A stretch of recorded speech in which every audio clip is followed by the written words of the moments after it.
안녕하세요. 이화여자대학교 경영학부 박수영입니다. 지금부터 DNS에 대해 발표하겠습니다. 먼저 DNS의 정의, DNS의 원리, DNS 서비스 유형, DNS의 장단점 순으로 발표하겠습니다. DNS는 도네이션 네임 시스템의 약자로 인터넷 전화번호부라고 할 수 있습니다. domain.com과 같은 도메인 이름을 통해 온라인으로 정보에 액세스합니다.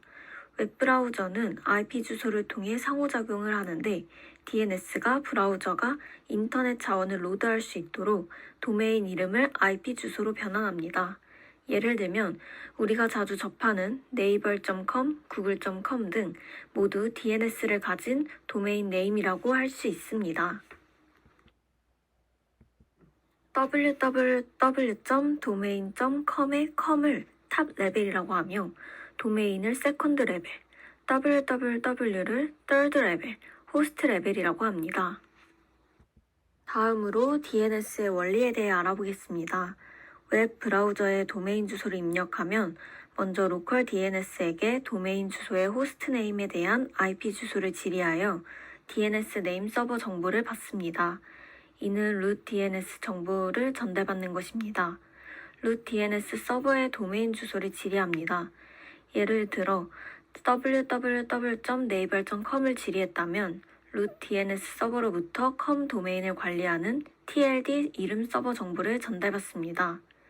그러면 TLD의 도메인 주소를 지리하고 naver.com을 관리하는 DNS 정보를 전달합니다. naver.com 도메인을 관리하는 DNS 서버에 도메인 주소의 호스트 네임에 대한 IP 주소를 지리합니다. 그러면 로컬 DNS 서버에게 도메인 주소에 대한 IP 주소를 응답합니다. 그러면 로컬 DNS는 도메인 주소에 대한 IP 주소를 캐싱하고 정보를 전달합니다. DNS 서비스 유형에는 두 가지가 있습니다. 먼저 신뢰할 수 있는 DNS가 있습니다. 신뢰할 수 있는 DNS는 개발자가 퍼블릭 DNS 이름을 관리하는 데 사용하는 업데이트 메커니즘을 제공합니다. 이 메커니즘을 통해 DNS 시스템은 DNS 퀴리에 응답하고 도메인 이름을 IP 주소로 변환합니다. 그러면 컴퓨터가 서로 통신할 수 있게 됩니다. 예로는 아마존 루트 53이 있습니다. 두 번째는 재기적 DNS가 있습니다.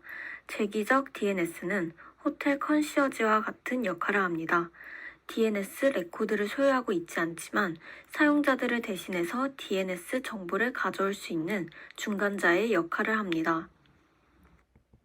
DNS의 장점은 크게 네 가지가 있습니다. 첫 번째는 DNS를 사용하면 추가 소프트웨어를 설치할 필요가 없습니다.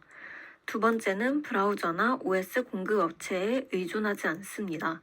세 번째는 성능에 영향을 미치지 않으며 마지막으로 공용 DNS 서버를 사용하면 전체 인터넷을 관리할 수 있어 차단 목록을 관리할 경우 아주 유용합니다. DNS의 단점은 크게 두 가지가 있습니다. 먼저 자사 광고를 차단할 수 없습니다. 예를 들어 유튜브 동영상 광고는 합법적인 동영상과 동일한 도메인에서 호스팅되기 때문에 차단할 수 없습니다. 마지막으로 손상이 될 가능성이 높습니다. 예를 들어 구글 애널리틱스 차단으로 인해 일부 앱이나 웹사이트가 손상될 수 있습니다. 이상으로 DNS 발표를 마치겠습니다. 감사합니다.